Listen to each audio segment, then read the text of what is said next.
संसारामध्ये खसखस असतेच बरं का, एकमेकाच्या. आता मला सांगा, पण ज्याला मुरड घालता येते ती दिसते सुद्धा इतकी सुंदर, अशी वेणी दिसते, तुटत नाही, फुटत नाही, उकलत नाही. म्हणून ज्या माणसाला जीवनामध्ये जगण्याच्या कर्मामध्ये मुरड घालता येते त्याची वाटचाल शेवटपर्यंत चांगली होती. पती पत्नीचं ऐक्य पूर्णत्वाला आल्याशिवाय एखादी नवी निर्मिती होत नाही, एखाद्या बाळाचा जन्म होत नाही.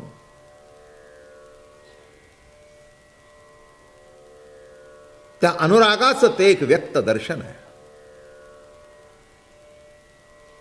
मिलनाशिवाय नाही. तसं जीव आणि परमात्म्यातला जो अनुराग, पूर्ण अनुराग प्रगट होतो, तो सुद्धा सहज एक लहर आहे. सहजे स्वसुखाचे नि अपारे, सर्वाडले नि अंतरे, आणि रचिला म्हणोनी बाहेर पाऊल न घाली, सहजे स्वसुखाचे नि अपारे. सहज लहरे, सहज, त्याला काही कारण आहे अशातला काही भाग नाही. आणि अशीच ही अनुरागपूर्ण रासलीला चालू आहे. पण प्रेमामध्ये कुठे का असे ना, अहंकार निर्माण झाला तर तो त्रास देतो. वाईटच आहे. मी एक सांगतो, आमचे आप्पा महाराज म्हणायचे, फार सुंदर बोलायचे. ते म्हणायचे, बिबव्याला जाळायला दुसरं काही लागत नाही, बिबवा आपल्या तेलाने जळत असतो. तसं अहंकारी माणसाला जाळण्याकरता कोणीच लागत नाही, तो आपल्या अहंकारानेच जळत असतो.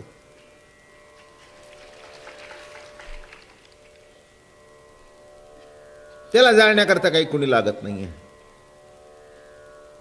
आपला अहंकार, त्याचा अहंकार त्याला जाळत असतो सतत.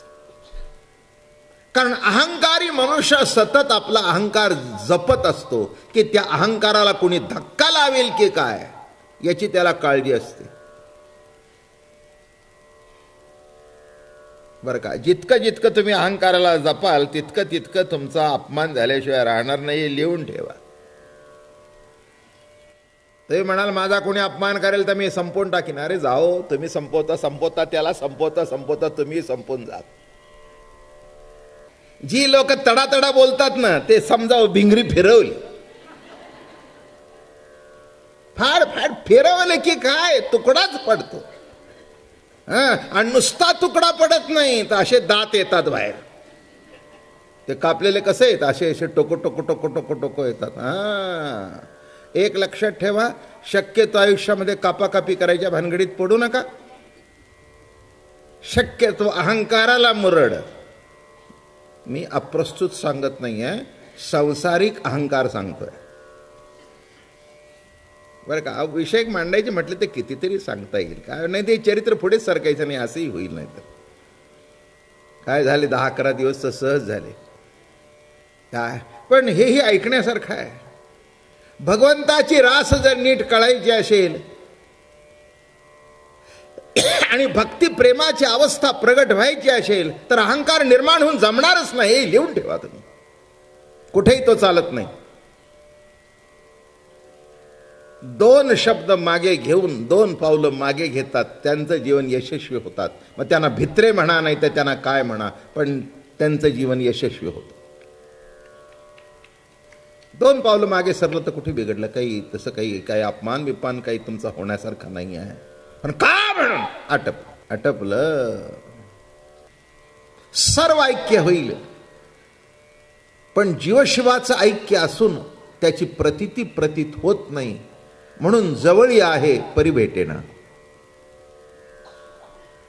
ती रास करण्याकरता भगवंतानी आणि गोकुळामध्ये एक अलौकिक अशी क्रीडा मांडली. अर्थात भगवंताच्या रासेमध्ये सहभागी होण्याकरता अनेक गोपिका आल्या होत्या. देव सर्वच होते, ऋषी होते, राम अवतारातले होते, श्रुती होत्या, कोण नव्हतं.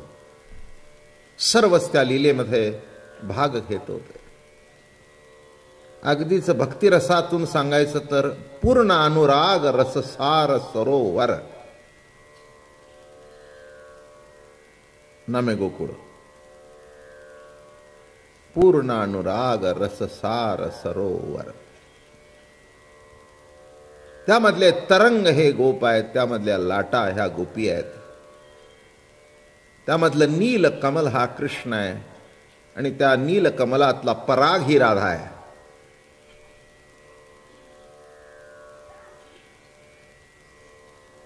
पूर्ण अनुराग रससार सरोवर. पूर्ण अनुराग. गोकुळ कशाचं आहे, कृष्ण चरित्र कशाचं घडलं, कुठे घडलं? पूर्ण अनुराग रससार, नाही का? अनुराग म्हणजे प्रेम. अनुराग शब्दाचा अर्थ प्रेम आहे.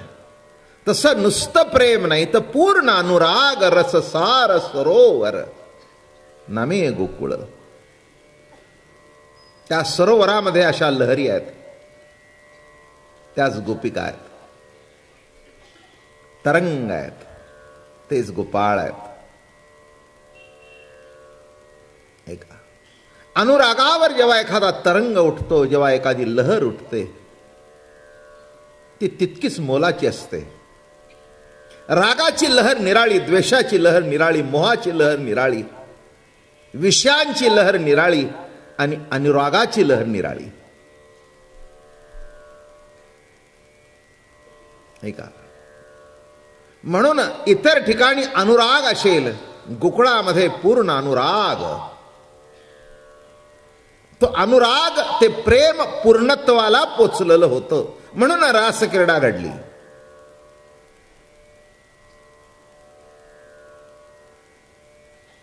एक संसारातला अहंकार आहे, त्याचं जिवंत चित्र म्हणजे हा जमलेला समाज. तुम्हाला कोणाला माहित नाही संसारातला अहंकार काय तो? नाही का? काय आहे, कशाचं चित्र आहे सगळं? प्रत्येक माणसामध्ये संसारातला अहंकार आहे, कमी जास्ती प्रमाणात आहे, पण आहे. मुलाला मुलगेपणाचा अहंकार आहे, बापाला बापपणाचा अहंकार आहे, बायकोला बायकोपणाचा अहंकार आहे, नवऱ्याला नवरापणाचा अहंकार आहे, नोकराला नोकरापणाचा अहंकार आहे. पण अहंकार प्रत्येकात आहे. जो संसारामध्ये अहंकाराला मुरड घालतो त्याचा संसार नीट होतो. जो मुरड घालत नाही त्याचं वाटोळ झाल्याशिवाय राहत नाही. हेही तुम्ही काही काही माणसं अतिशय बेचू, जे व्हायचे ते होईल. बरं तर ठीक आहे, त्याला इलाज नाही ना, त्याला इलाज नाही. मग आम्ही एक आमच्या घरी फार सुंदर शब्दप्रयोग लहानपणापासून, भिकेचे डोहाळे तुम्हाला आठवले तर आम्ही तरी काय करणार.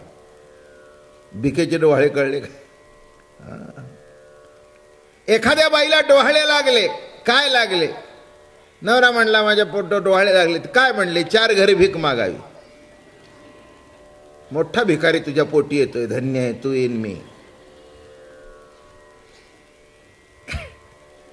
तसं आता भिकेचे जर डोहाळे लागले तर त्याला इलाज नाही. अहंकार असतो पण मुरड घालणं तितकंच महत्वाचं आहे, नाही का? मुरड घालता आली पाहिजे. गंमत म्हणून सांगू का? चला, काय आता आपल्याला महिना काढायचा आहे. इथे सगळे संसारिक आहेत. तुम्हाला मुरडीचा कानवला माहिती आहे का? मुरडीचा कानवला नाही नाही, माहिती असून उपयोग नाही हो, करता येतो का? माहिती असणं आणि करता येणं फार मोठा फरक आहे. पूर्वीच्या काळी, जुन्या काळातली बायका मुरडीचा कानवला करायचा. आणि एक कानवला कसा आहे की असं एक गोल करायचं, त्याच्यामध्ये सारण भरायचं, दूध लावायचं, असं असं असं असं असं असं असं वर करतो जरा दिशेतून, म्हणजे अर्ध त्याच्यावर टाकायचं, असं दाबायचं बरं का. आणि मग ते वेड वाकडं दिसतं. मग तो एक चमचा आला बाजारात, असं भुर्रकन फिरवलं की त्याला असे काटे काटे काटे काटे काटे येतात. नीट आहे का? फार वर्म याच्यात ते काटे काटे येतात. आणि काय असतं ते जर नीट चिकटलं नाही ना, जिथे दूध लावलंय आणि दाबलंय त्याच्या पुढचं जर कापलं गेलं तर त्या तुपात टाकल्याबरोबर बरोबर तोंड उघलतं. मग ती बाई म्हणजे असं कसं झालं, कसं झालं काय? आणि शेवटी ते कापून कापून कापून सारण संपतं आणि तो गोळा शिल्लक राहतो. कशाचा? ते कापून काढलेले काठ. मग आता कळत नाही त्याचं काय करावं. पण पूर्वीच्या काळी कसं असायचं, ते असं चिटकवलं की नाही की मग ती एक असं तिथल्या तिथे मुरडायचं.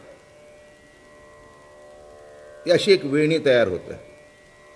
आणि ते मुरडल्यानंतर कसाही तो कानवला टाका, तो फुटायचाच नाही आणि मागे शिल्लक राहायचंच नाही. किती मुरडीचा कानवला, संसारात हा कानवला नाही आला तरी हरकत नाही, पण ज्याला संसारामध्ये मुरड घालता येते त्याचाच कानवला फुटत नाही, नाही तर फुटल्याशिवाय राहत नाही. वरवर मनुष्य जरी चांगला दिसला तरी कुठेतरी तो अहंकार दडलेला असतो. नाग असा निजलेला दिसतो, पण जरा त्याच्या जवळचा फणा काढल्याशिवाय राहणार नाही.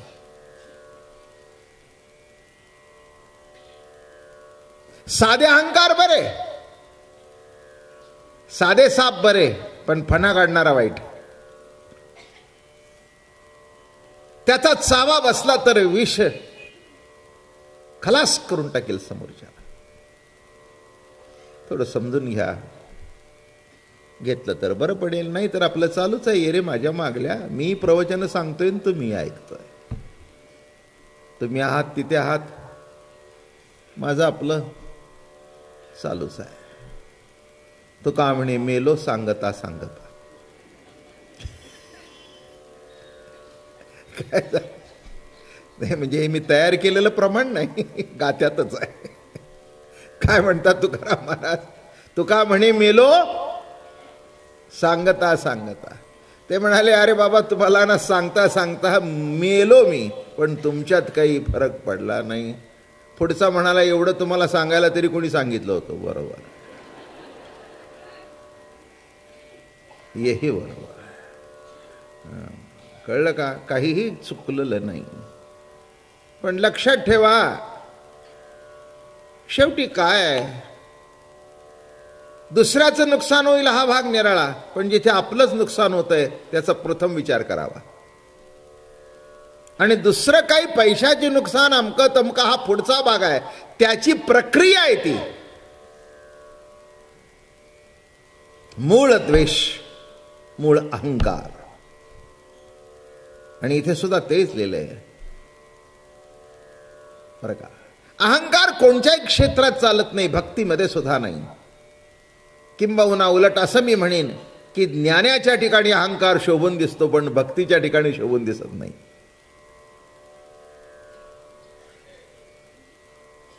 नाही का?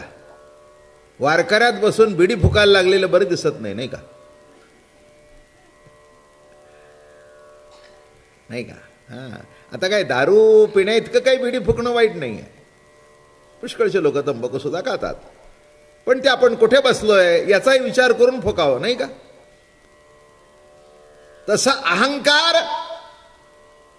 हा कुठेही असला तरी तो वाईटच आहे. आणि म्हणून गोपिकांच्या मनामध्ये अहंकार निर्माण झाला. काल सहज बोलता बोलता सहज 2-3 शब्द वापरले. अहंकार 3 प्रकारचा, एक संसारातला अहंकार, एक परमार्थातला अहंकार आणि एक आध्यात्मिक अहंकार.